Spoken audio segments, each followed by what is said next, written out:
Je ne suis pas à l'origine d'une telle initiative, car pour moi, le pays n'est pas en crise politique pour chercher à tenir encore des dialogues qui vont aboutir sur des arrangements, qui vont encore mettre le pays entre parenthèses. Nous ne voyons vraiment pas ni la nécessité ni l'urgence. Donc ceux qui parlent du dialogue, bon, ils parlent peut-être de leur volonté à vouloir parler avec nous. Le dialogue, ce n'était pas autour de Tshisekedi. Le dialogue, c'était autour des Congolais. Le dialogue, n'était ni pour un partage à pouvoir. Les gâteaux déjà pourris. Nous, ce qui nous intéresse, c'est le Congo. Le Congo est en train de partir. On ne peut pas croiser les bras. Tu as une proposition, tu lobby Congolais, tu fan autour d'une table. Tu as la vérité en face pour préserver l'intégrité territoriale ya mboka na biso. Mais les lorsque Ndeko Tshisekedi ndenge à la sortie médiatique na raté, a le bien que crise na Congo ezalité. Mais Tshisekedi se donne le glitz pour dire que au Congo crise ezalité, alors que le crise actuelle ezali crise moko multiforme. Ce n'est pas seulement une crise politique, il y a aussi une crise sociale. C'est une crise ezalité na Congo. Azotambula libanda ko kekolela pona ni. Tango kokito te, ma soki to temite to za ba dernière congolais otokomo na Congo na configuration na ngondenge ba père ya indépendance batikela yibiso. C'est ça notre combat. On veut sauver la République et non Tshisekedi. Mbokezo kende. Lelo Bunagana nana ko di. Tshisekedi ko iko chama kone leo na Bunagana. Tshisekedi lelo ko iko kitama kone na Masisi. Mais atambola bimi libanda mboka lobi crise na Congo exacte. C'est-à-dire même indele wana ba ko seka ba bi mais ba ko diriger Congo apparemment on dirait bazar borderline. Mais azali congolais. Interroger histoire. Qui est Jean-Pierre Bemba aujourd'hui na gouvernement? Yango to ko interpeller ba yi Congoman. Bolanda orgueil ya Monsieur Tshisekedi te. Biso to tikali to telema poto sauver République. Soki to la de Tshisekedi na borgueil na e akomema biso na distraction qui no toko boma combat ya ba père indépendance. Je ne parle pas de la révision de la Constitution comme quelqu'un qui ne comprend absolument rien, qui ne maîtrise absolument rien. Remarquez avec moi que le présent est toujours avec les deux mains liées qui bloquent même l'avancement de la chose publique. Et nous ne pouvons pas accepter ça. Nous sommes obligés de soulever tous ces problèmes-là. En 2006, nous, l'UDPS, nous n'étions pas d'accord avec cette constitution. On avait même fait une promesse à notre peuple qu'une fois arrivé au pouvoir, si vous nous faites confiance, nous arrivons au pouvoir, nous allons revenir sur la constitution qui avait pris l'engagement avec la population. Nous sommes dans l'obligation de respecter nos engagements. Dans le BT Kabouya, il y a un problème, il y a la constitution. Attends la constitution, il constitution, akoloba makambo ayoki na monoko abato. Tshisekedi azali moto yo ako respecter ni ba texte ya république ni ba loi ya république. Ako tambola likona yango. Bon, admettons que Kabila te ayaki yango na mesure na ye. Bino pe leo bolingi bote yango na mesure na bino. La soyi na lobi ke ba fa ezati na robima moto lokuta. Ba fa ezali mais ba fa yone ezali kaka ya miki ezali comme ba fait moko bene. Quand est-ce que constitution wane komi mabe pour lelo Kabouya na groupe na ye Tshisekedi na baninga na ye ba ko yebisa biso ke constitution ene komi mabe sengeli ta biso to changer yango non ezali ba faux fouillant o ba ko luka basala to ko kaniso ndire Tshisekedi a komi na mission ya ko tumba république ndeko Tshisekedi na baninga na ye ba yebisa biso besoin nini social ya peuple o ezo pousser bango lelo bango basala modification ya constitution yango to ko lobete ezali provocation donc Tshisekedi ameka ko tumbu la population te population azana kanda.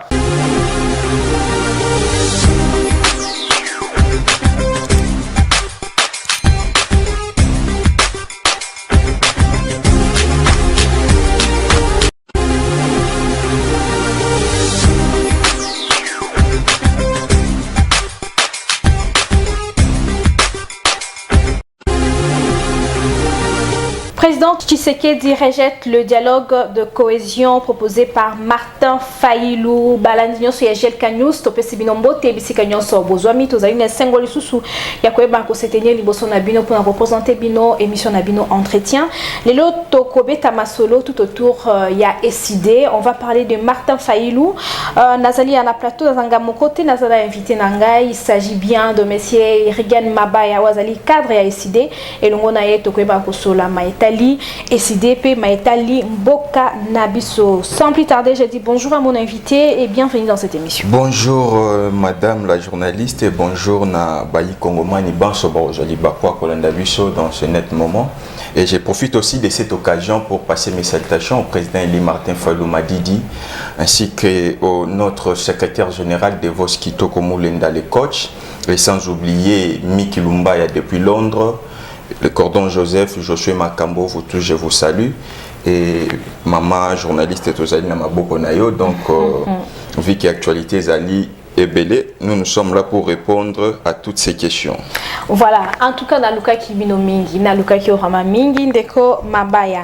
Lelo, le président de la République a rejeté devant les Congolais, Kunaya Budapest, a lobby qui a rejeté le dialogue et la cohésion aux Ezali proposé par Martin Fayilou. A lobby crise Ezalité. Pourquoi Martin Fayilou s'est précipité et a proposé ou bien à Luka dialogue et Banako Skalema. Lelo ba rejeté ango.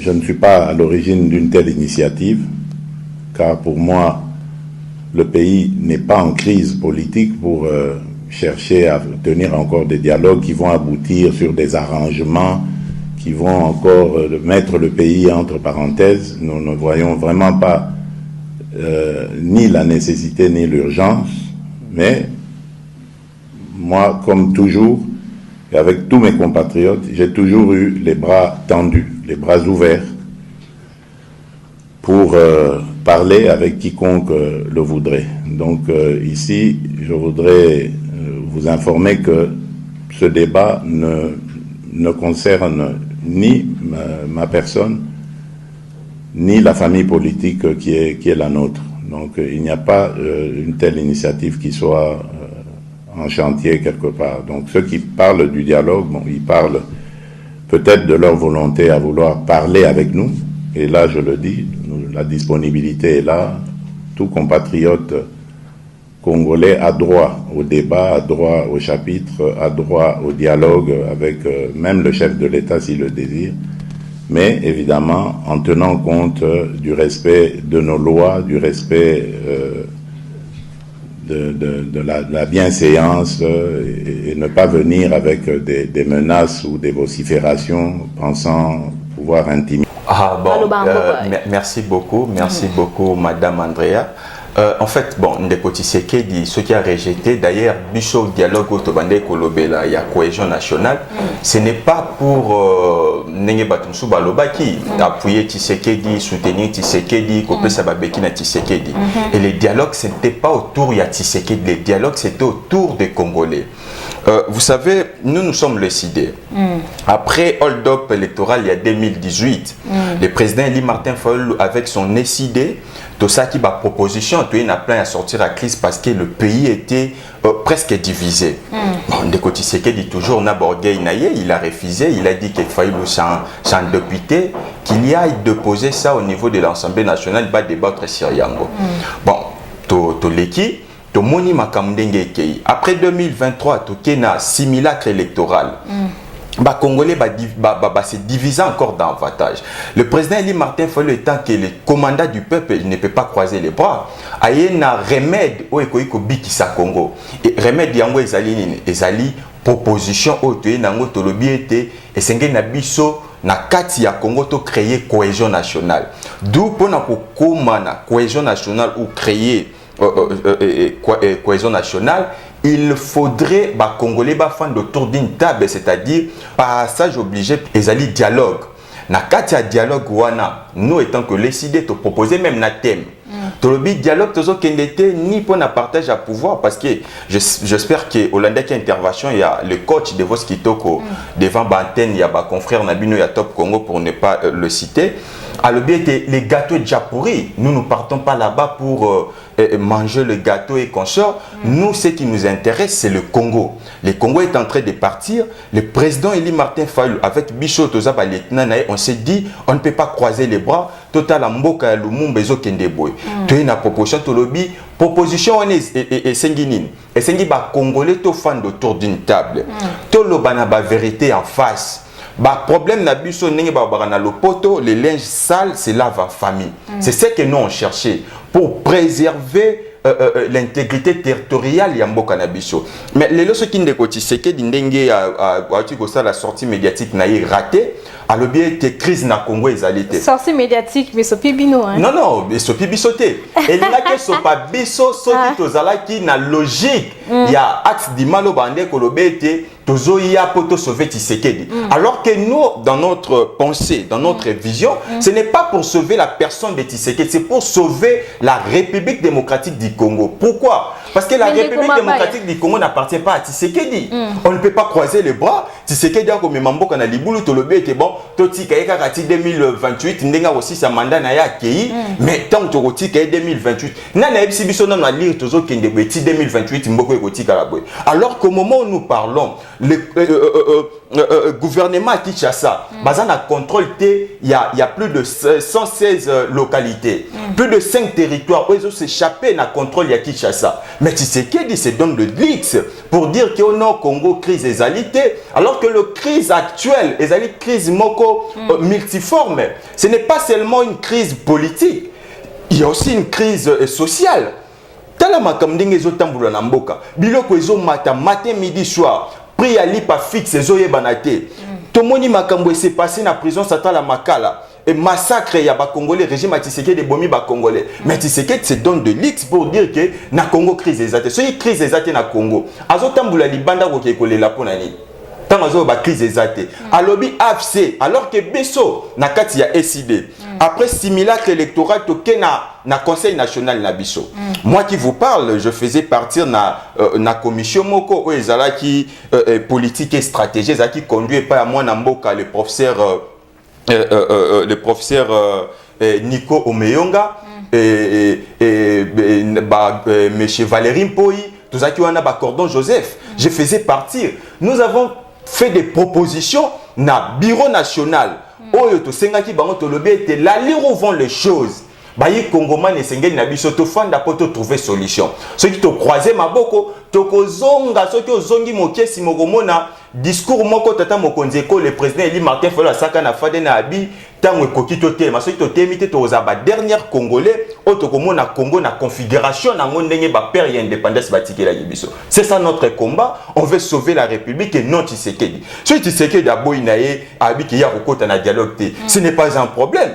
Biso to le but que to sokoli maboko tozo continuer toujours na procédure wana ou processus ya kobenga bayi kongomani biso to tika to fan autour d'une table total na Tshisekedi na bato bazo bundisa Congo ndenge to ko benga na bango pour to sauver République ya Lumumba. Donc c'est ça notre propos. Dès qu'on m'a pas il y a la ridi ba mususu balobi boye balobi ke Fayulu azalaki lisusu na discours il y a vérité des urnes et zaki son impact c'était yangwana Fayulu pour se sauver à s'accrocher na maitali dialogue ya cohésion nationale parce que vous allez sur solo betate oyebi mama nangai batu baloba kaka po baloba nous les idées nous sommes bien organisés tous allez le quoi ba parti mosusute ana maboko nangai nazali na manifeste Kisangala makambo to koloba ya dialogue ceux qui na pesio manifeste Kisangala kokuta ngo na kati to aka ko improviser te na politique ninge batu musu balala ka lali alamuki aloti ndoto mabe ayemba moko improviser ndenge Tshisekedi ako na gouvernement na ya eteki a met tout est quota. Donc planification exacte ako ko mekola kaka ce qui simbi tazwi berwana alaiti na bato mosusu biso tant toke na manifeste Kisangani tozwa ki temps ya ko étudier ba problème à Congo parmi nos 6 piliers parce que na manifeste Kisangani tant toke to bimisi 18 de filles kuna na kati tozali na 6 piliers parmi les 6 piliers wana 5e pilier eza o tozolo la cohésion nationale d'où toza bato toza ba averti tout le monde a musika et puis tout ça les projections. Vous comprenez? C'est ça les idées. Donc les idées c'est un parti des valeurs, c'est un parti où ils ont un planning nango. Tout ça il la IDPST, tout ça il ba parti mosusu wana to yebi, bazaka sans planification bazoya. Bakolo bake Fayulu lelo zaki na discours te. Mais vous êtes historien du présent.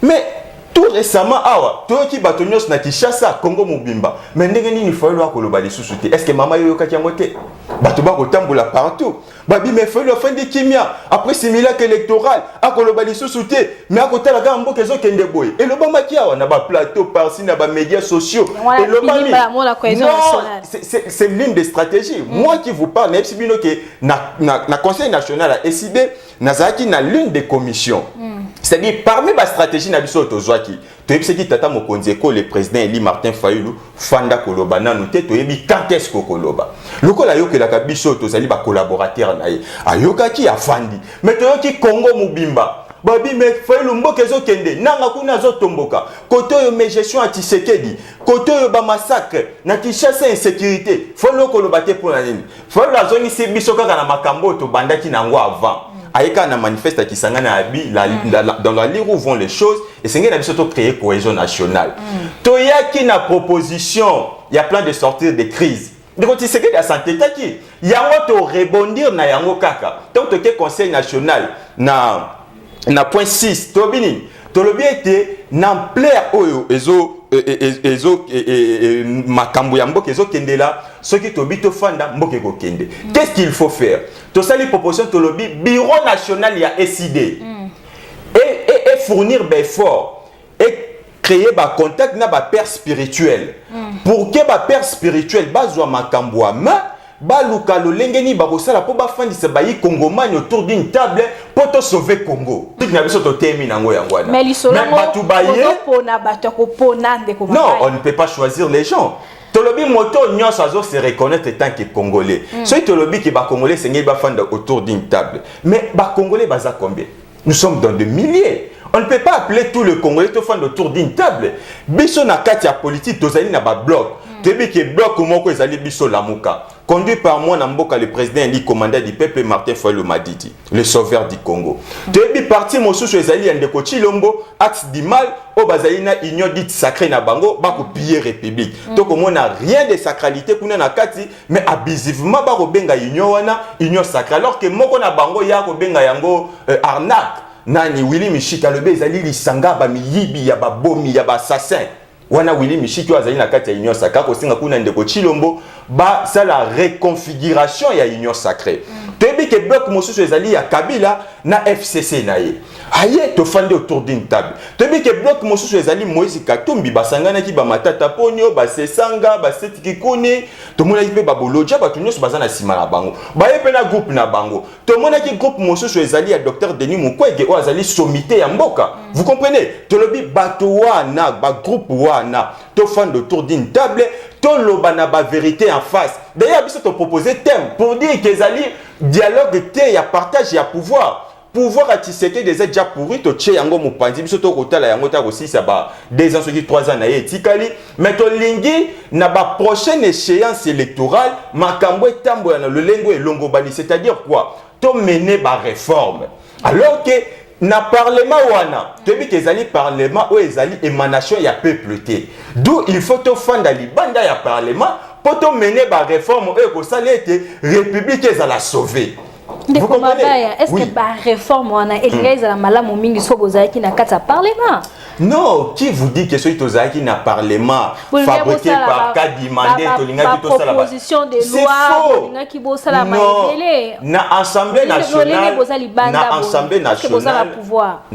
nationale minoritaire ba sibisaka dictature ya bateau bazali majorité to ebi kezali fabriqué on de koka di mabande kota la selo ba imer na habité auto chena kati Tshisekedi ba pesi Tshisekedi ceux qui plus de 450 députés alors que na histoire à monde na tikala osa amate donc na kati assemblée wana to komona bateau bazo représenter population valablement bazalité ceux qui bazalaki yo moni makambo e uti koleka na prison centrale à Makala qui est ce député courageux qui pourrait interpeller Costa Moutamba pour dire que monsieur vient d'abord nous expliquer ce qui s'est passé dans la prison centrale à Makala. Est-ce que vous avez député Mokokuna?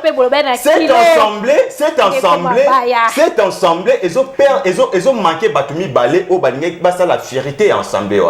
Ezali Yaliboso, l'honorable Jean-Baptiste Kassé quoi. Yami Balé c'est délice, c'est sanga. bato wana mibale bakozanga dans cette assemblée okotala otali bato nyonso bazawana okotala na yo moko miyokeli maolobi est-ce que bato bazali pena ba député est-ce que bato pena bazali ba représenter ya peuple babomi plus de 1500 congolais na prison centrale à Makala ata député moko ta azo kosola lobete toni to mona clair na dossier mais yo ko lobete ba réforme ya mboka to mema yango epa ya bato wana bazali bato ba ko représenter peuple te so ba bazaki bato ba ko représenter peuple to ngai to mona ba interpellation en cascade ya ko lobete bon prison wana ezo dépendre na sous tutelle à nani il y a ministère à justice il y a quand même peut biso explication est-ce que ministère nini sous soit attaché na nini il y a quand même peut biso explication mais tout le monde bango ne ba fandi kimia c'est comme si rien n'était et le komoko esala mete bato ba kufu wana eza nango ba cochon eza nango ba mbwa mawaya bato eza lisusu te okomona gouvernement irresponsable ba kolobani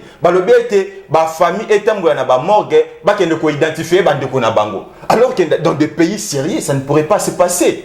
Donc, face à Babiloko wana nyoso, vous voulez que le président Eli Martin Fayulu, le commandant du peuple, a une charge à Congo, a croisé Maboko, a l'obété Torosa de l'autre côté, to kiné la Tshisekedi de République, yango loko les alliés, bien privé, papa et Tshisekedi a tiké la qui République, la République démocratique du Congo appartient aux Congolais. Nous tous, moi qui vous parle, Rigen Mabaya, Fayulu, Tshisekedi, Katumbi, Kabila et consort, nous sommes des co-héritiers à Congo. Donc, motokomone ya moninga na Congo à l'ité, motonyo sozali na droit ya kopé sa point de vue na Congo, le lenge biso to sa ki to na plan, il y a disons proposition, il y a dialogue. Oh ba moni ba koyoka na bango te. Biso to sali par na biso, ezali devoir de l'histoire, bato ba génération ba koya sima. Par malheur, je ne sais pas, ce qui est arrivé que la République a balkanisé, bakotuna, mais bino bateau bozala kiwana. Bobandai ko sala ni étant République bandai ko kende. Ngai regen maba na rozana fierté ya koloba. Na tambula ki na plateau kutu ya mama Andrea, na ki na proposition wana, proposition e bima ki na kati ya SID ensemble avec le président Eli Martin Fayulu. Vous comprenez madame? Donc biso tozo ça quitter na devoir na biso, auto ko ça les aller respect ya constitution. Qui dit notre constitution? L'article na yango 63. Balobi ete Congomani nyonso azali na devoir. Non seulement devoir, mais c'est devoir wana ezali sacré. Il y a que défendre l'intégrité territoriale ya Congo. C'est ce que nous sommes en train de faire. Donc ko défendre quand intégrité. Mbokezo kende. Lelo Bunagana nana ko diriger Bunagana. Tshisekedi ko chama kone leo na Bunagana. Tshisekedi lelo ko kitsa makone na Masisi. Mais attendez, bimi libanda mboka lobi crise na Congo exacté. C'est-à-dire même mindele wana ba ko seka ba bi mais ba ko diriger Congo apparemment on dirait bazar termo ya pesa ki ndeko Katumbi borderline. Babi mais ba Congo bato ba ko diriger Congo bazali pena ba borderline ya solo. Pourquoi? Parce que yo bimi libanda mboka lobi ete situation ko passer na mboka na ngai crise ezali ba massacre ezali ba rébellion koti mais ya bimi libanda mboka kaka kuna pesa kende ko le lobi ete crise ezana ngote. Donc mindele boya la bino suko sunga biso te so yinde ko Tshisekedi na ko le la bino boyo kayete boyongi se na malobane o ya lobi ete na Congo crise ezate c'est-à-dire na Congo makambo nyoso ko le kamalamu to ko vivre le quoi na paradis nyoso kitoko donc bo sunga la bino biso te to mikoki na biso moko. Motuna lingeza la ndeko mabaya na cohésion nationale du dialogue ya cohésion nationale oboza ko organiser wana. C'est que ba AFC ba roya ba nanga ba tunyo swana ba Willy Maki ngona dialogue mama nanga itoko tout le monde a roya dialogue ezaka pona ba congolais to bisi ndeko Tshisekedi tika processus à Luanda nanga pa roya mais azali congolais ce que bo ça neni bo non madame tu interroger histoire qui est Jean-Pierre Bemba aujourd'hui na gouvernement à Congo? Mais ce qui boza ko la vara bango kaka. To ko laver bango te. C'est-à-dire allez bosali dialogue. Bo la veille. Nous sommes un peu temps envoyer et puis soyez bo la veille. Dialogue. En attendant azana ba mort. Non. Dialogue ezali pour na ko laver batuté. Tolobi dialogue. Non, dialogue tolobi ça pour na trois choses. Premièrement, tolobi bayi Congomani, il faut toloba na ba vérité en face. Ndeko madame Andrea oyebi ko nyata kinga na mosapi asuka tala mosapi asuka ebimisa ki mafina nde bakata inga lokolo toluki réparation na yango. Vous comprenez? Ndeko tala yo côté obomaki batutel raison nini etindaki yo kota tina rébellion boma bato toke na kati wana tolobani ba vérité na kati ya ba vérité wana ndeko mema biso na kati ya réconciliation potolobi vérité réconciliation cohésion nationale na kati ya réconciliation ezali esika oyo réparation ekosalama yango moni bato bako joa makambo tolobi likolo bakoti na mozindo te bako sala ba bengaka yango nini terme ko kimangai omoni bakoluka ko déformer information balobe te a Fayulu a ko travailler pour na Tshisekedi mais bako yeba moto te bako lobela Fayulu a travailler pour na Tshisekedi Fayulu travaille pour le Congo si c'était pour les individus nde Fayulu a kota na ba pouvoir kala ko banda Mobutu ko banda Kabila fils tina ndeko Tshisekedi qui ne sait pas que on a proposé à Fayulu comme vice-président ya Mboko après hold-up électoral en 2018 Fayulu a refusé baye balobi bon malgré boy na comme vice-président ndima kaso doit porter parole à opposition Fayulu a dit je reconnais pas Tshisekedi comme président de la République d'où je ne peux pas être son opposant d'où biso toza la casquette na biso ba résistant parce que bon ça la dialogue ndimi Tshisekedi te oyoki tata mokonzi ekolo na sortie médiatique na uti ko sala o ezaki une réussite totale accordaki pa bandeko na bino nani Stanis Boujakera alobi ete biso to définir ça déjà même sur otengi na manifeste Kisangani to définir l'ennemi à Congo to définir agresseur à Congo on a défini Museveni on a défini Kagame mais Tshisekedi azaki na alliance na Kagame akoyembela Kagame partout Kagame kende boya popoli ekiti fo fanda abengisi Kagame na Kinshasa bakoloba yo nani oboya Kagame ndoki donc tango Fayulu akotelemela Kagame Tshisekedi abi Fayulu azali ndoki pour akotelemela Kagame na kati ya manifeste Kisangani to définir Museveni comme agresseur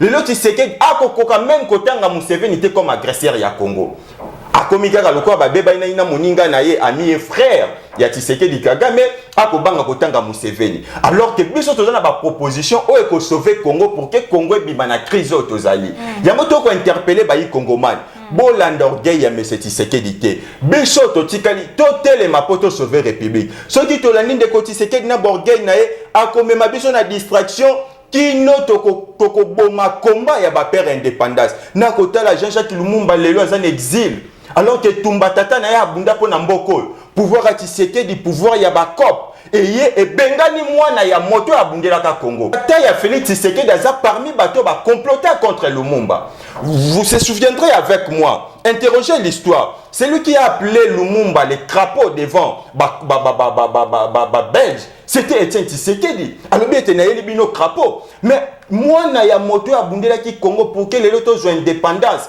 les lorigen maba na ko tema na ko ganga mongongo na ko loba poto koma ko loba lelo c'est grâce à Lumumba mais mwana Lumumba lelo se retrouver na kati ya exil Molière to bande ko ebise qui bi boira qui trahira andima ki bisote de là se retrouver en exil kulutu nanga Jean-Jacques Mamba na ngaka toujours copier cet exemple parce que c'est mon voisin biso to battre campagne na 2018 tozaki na bango na lingomba moko na lamuka mais tango toke na 2023 tolobi processus électoral ezali mabe ayokaki bisote alebi Fayulu akomema bat na distraction tokende kaka na processus akei kuna kadima programmé été yazo se reconnaître azalaki eli mais kadima programmé a se retrouver na rébellion donc tokoki kotika te bato bakendaka toujours na rébellion babundisaka république nde tolingi tokata hémorragie wana tokata cordon ombilical wana c'est-à-dire bato balongola désir wana ya kokendaka tout le temps na ba rébellion vous comprenez madame c'est ça notre position c'est ça la proposition du président Eli Martin Fayulu certes bato bako interpréter yango mabe mais bato nyos bako interpréter yango mabe du fait que tozali na démocratie totikeli bango mais toyebi ete bako travailler toujours na axe du mal bango bako bazana logique ya ko soutenir nanga mama nanga excusez nga na fungulaka moi parenthèse lelo bato bako mema bato na erreur balobi ete sengeli kaka nangaya pourquoi parce que Tshisekedi a memi dictature oui Tshisekedi a memi dictature biso moko ba congolais sengeli tozwa conscience wana to bengana Tshisekedi on ne peut pas accepter que nangaya mais na sima nanga zali na ba Ouganda zali na ba Rwandais mais l'histoire va se répéter c'était le cas avec Mouzé Laurent Désiré Kabila Mobutu dictateur Mobutu ceci cela bon Mouzaye na sima na eto qui se retrouver chef d'état-major qui James Kabarebe c'est un Rwandais et puis tango eko jwa conscience sengeli batu wana bazonga et ko tourner contre ye qui ne memi na kunda Ok, biso esengeli biso tozwa conscience. Et si ka batata bakweyaki biso bano to kwa na sima, ceux qui to kwese ke to komi babolole. Ndo moi to ko boya ko kweya na libulu wana. Nanga soki akoya, nanga eske na sima na ye. Azali na ba Rwandais te. Tomi tout na ba question. Madame, réfléchissons par absurde. Que lelo nanga ye, ba Rwandais wana ba ko soutenir ye. Faut to lukato yeba. Intérêt ya ba Rwandais ba ko soutenir nanga. Ezali nini? Nanga promettre bango nini? Est-ce que nanga memi bango na logique, il y a accord, il y a les mérités? Vous comprenez? C'est ça notre crainte. Autolobie était tout croiser ma beau côté. Nous sommes obligés de sauver cette république. Ceux qui te salient en côté, tu vas condamner pas à qu'on a biso na ba génération future. Parce que si ka Lumumba zali parce que ah si ka na failli na plateau na ko mone longa Lumumba liboso nanga et ko rappeler nga makambo ebele. C'est-à-dire ceux qui te salient en côté ezalo ko atoko toko tuba Lumumba batonga na motema siko ya azali etumbo ya bundaki esiko ya sukaki biso esengeli to banda lesika wana to komi se tumba wana kino na suka oyokaki tata mokonzi ekolo devant la croix alobi yango alobi mais bino boko tika bato bako bundisa Congo bako agresser Congo soki boko boza ko intervenir te c'est-à-dire biso bayi Congomani to ko confirmer que bozali na logique au bozaki na yango na conférence de Berlin que la République n'appartient à personne. Et ça bien communautaire. Oh, Motonia, je suis sengeli na ye aya kati par na ya kei. Alors que le Congo appartient aux Congolais. Vous comprenez? Tous allés en face, il y a histoire et nous sommes obligés de réécrire l'histoire comme Lumumba nous disait. Donc, notre schéma, c'est ça. Bato bako kende na bazizani na bango et tali bango. Notre position est yebani tolobi cohésion nationale, dialogue pour sauver la République démocratique du Congo. D'ailleurs, les Alaki thème, il y a Conseil national na biso. Tobi biso mokonzi mboka le président Lee Martin Fayulu atika kakoye bisa biso talobi à chaque fois ne combattez pas pour moi Fayulu, combattez pour le Congo. Moi je suis un pèlerin, je passerai un jour. Mais si vous combattez pour ce Congo, même si lobby borozalate, ba na bino borozala ba bénéficiaire ya Congo. C'est ça notre objectif. Toko bundapo na Congo. Tozo bundapo na Fayulu te. Voilà. Donc na biso na Fayulu toko bundelande Congo. Merci beaucoup maman. Merci beaucoup Bandiko Balandi.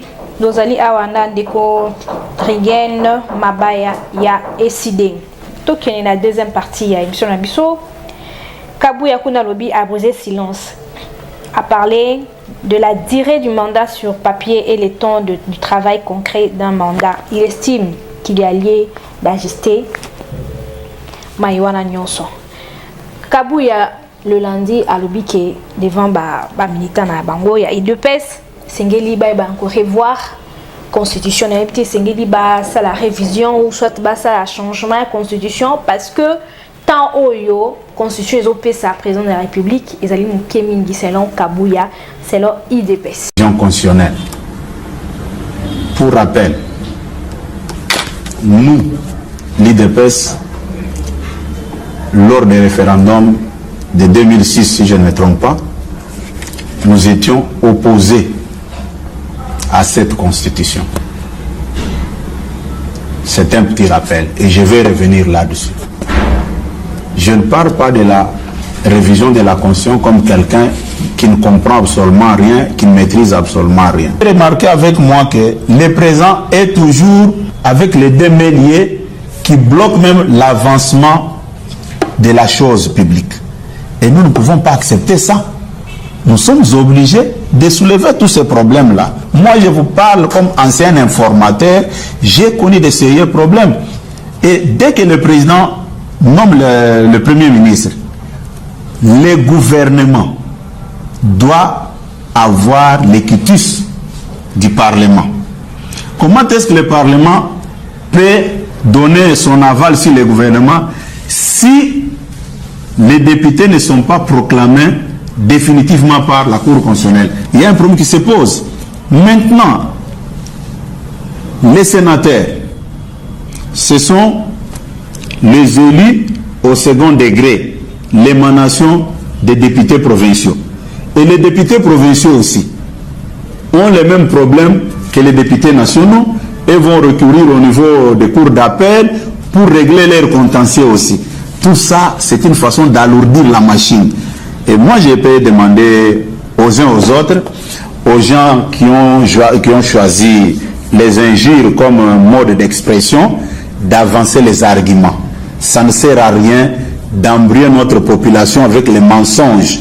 Puis ce que nous disons là, c'est pour sauver notre population. Et n'oubliez pas, en 2006, nous, l'UDPS, nous n'étions pas d'accord avec cette constitution. On avait même fait une promesse à notre peuple qu'une fois arrivé au pouvoir, si vous nous faites confiance, nous arrivons au pouvoir, nous allons revenir sur la constitution. La population nous a fait confiance, la population nous a amenés au pouvoir. Qu'est-ce que nous allons faire? Nous allons aussi respecter notre parole. J'ai vu certaines personnes revenir sur mes tweets. Oui. Quelle a été ma position en 2006 par rapport à la Constitution? Mais comme nous étions en phase d'aller aux élections, nous étions obligés de respecter ce qui était devant nous. Mais cela ne veut pas dire que ça remettait en cause notre position de départ. Même mes frères qui sont de l'autre côté, ce que j'ai dit là est connu par les anciens de l'UDPS comme moi. Je ne parle pas des gens qui nous ont rejoints dans les combats en 2017, en 2016, en 2018. Non, je m'adresse aux anciens de l'UDPS. La population a fait sa part des choses. Nous, en tant que force politique qui avait pris l'engagement avec la population, nous sommes dans l'obligation de respecter nos engagements. Regardez même l'affaire de la loi Bakajika de 1973, où les sols et les sous-sols revenaient d'office à l'État. Aujourd'hui, ils ont voulu brouiller avec d'autres vocabulaires, que non, l'État exerce sa souveraineté sur les eaux, forêts, ainsi de suite. Non. Il y a beaucoup de choses qu'on doit revoir dans notre constitution. Quand vous regardez les États-Unis, la France, quand ils revisitent leur constitution, ça ne pose pas de problème. Pourquoi ici les gens sont très agités? Naseki on a yoka kiango na landi yago na lobete kabuya zali na problème ya constitution. Atanga ka constitution te, ayebi pe constitution te, akoloba makambo ayoki na monoko ya bato. Kabuya lobite dire ya mandé zali moké, d'ailleurs président dirigeaka na kaka 3 ans. Mais le président a dirigé à 3 ans, a dirigé à 4 ans. Mais ce qui a dirigé 4 ans, parce qu'il y a une année électorale. Mais le mandat des États-Unis d'Amérique, il y a combien? Il y a 4 ans. Les lois qui ont été lungwa na mandat il y a 5 ans, tu augmenté le nombre de mandats. Mais alors que cette disposition dans notre constitution, l'article 220 est clair, et ça d'ailleurs verrouillé. On ne peut pas toucher. On ne peut pas toucher à ça. On ne peut pas toucher. Mais les gens vont toucher. Il y a un lobby, il y a un problème, il y a la constitution.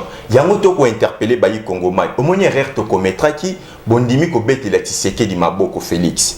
Tshisekedi azali moto yo ako respecter ni ba texte ya République ni ba loi ya République. Ako tambola likona yango. D'ailleurs Kabuya nous parle de la révision. Mais son chef Tshisekedi lui parle du changement. Alors que la Constitution ne prévoit pas le changement de la Constitution. La Constitution elle-même prévoit la révision. C'est l'article 218. Et prévoit le lengeni ne sengeni na biso to réviser la Constitution na biso. Vous comprenez? Mais balobi te Constitution ici to wumeni na yango Kabila tayaki yango na mesure na ye. Bon, admettons que Kabila tayaki yango na mesure na ye. Bino pe le bolingo tayaki yango na mesure na bino. La constitution est collée. Alors que la constitution américaine, basée dans de 200 ans, et subir révision, si je ne m'abuse pas, si ma mémoire ne me trahit pas, 6 fois. Mais de 2006 à 2024, la constitution est collée. Constitution madame, sans pourtant avoir la prétention de tout connaître, est la meilleure des constitutions au monde entier. Tenez, madame. Notre constitution, tant au pays, disons, législateur en 2006, on constate que Mobutu, étant que le roi d'Isaïe, le président d'Isaïe, a un pouvoir totalitaire. D'où abandonné comme Mabiso na berère. C'est-à-dire ceux qui Mobutu a kosoli, République Mobimba foi ça la makambo Mobutu a kosoli. C'est-à-dire respect à la texte des alakité. Ba législateur ba kei ba lobby non et c'est na biso to diminuer pouvoir ndambu ya président de la République ba pesa yango na premier ministre ba longola quelques pouvoirs donc président de la République a un pouvoir totalitaire, va créer équilibre. Vous comprenez? Parce que dans la République normale, il faut équilibrer ça. Tu veux que vous soyez tu sais que la roi ya Congo. Non. Si vous avez le mandat du président de la République, il y a 5 ans, renouvelable une seule fois. Si ma prérogative, il y a premier ministre. Si ma prérogative, il y a président de la République. Si ma prérogative, il y a gouvernement. Notre gouvernement est bicéphale. Si ma détail, il y a nyoso. Nulle part ailleurs au moins la constitution il y a la constitution na biso na lobby te ke ba faille ezate il y a quelques failles là soyi na lobby ke ba faille ezate na robima moto lokuta ba faille ezali mais ba faille wana ezali kaka ya miki ezali comme ba fait moko béné pourquoi parce que j'ai suivi quelques membres de l'UDPS bazo évoqué article 217 lobby était écoute lobby Congo koki ko céder ba parti ya souveraineté pour sauvegarder l'unité africaine. Bako bosane que cet article est encadré par l'article 214. Lobby était malgré nyonso wana soki bénédiction ya souverain primaire tie o ba pesi l'article 5. Ceux qui souverain primaire appellent kitis naïté, c'est-à-dire on ne peut pas céder notre partie de souveraineté. Vous comprenez? Ils veulent conduire toute une république en erreur. Toko ebisabino constitution d'habitude. D'ailleurs Mbata a koufité. Mbata Azali. L'histoire est très récente. En 2015, Joseph Kabila a commis fin mandat. Il voulait aussi changer la constitution, modifier et consort. Qu'est-ce que Mbata a bisoté? Mbasta tamboli en Afrique du Sud, na ba université, na ba plateau nyonso par-ci par-là. Pour nous dire quoi? La constitution que la République démocratique du Congo a c'est la meilleure des constitutions.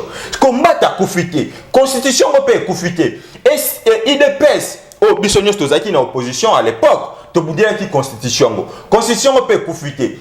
Quand est-ce que constitution est comme mabe pour le lokabouya na groupe naye Tshisekedi na baninga naye ba ko yebisa biso que constitution est comme mabe sengeli tambiso to changer yango. Non, ezali ba faux fouillant. Oh ba ko luka basala toko kaniso ndire Tshisekedi a commis la mission ya kotumba république.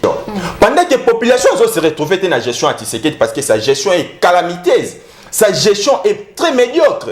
Mais ndeko Tshisekedi au lieu à trouver ba solution, il y a la biso makambu ya changement to modification ya constitution. Admettons qu'il faut qu'il y ait une modification ya constitution, il faut qu'il y ait un besoin et ce besoin là doit être un besoin social.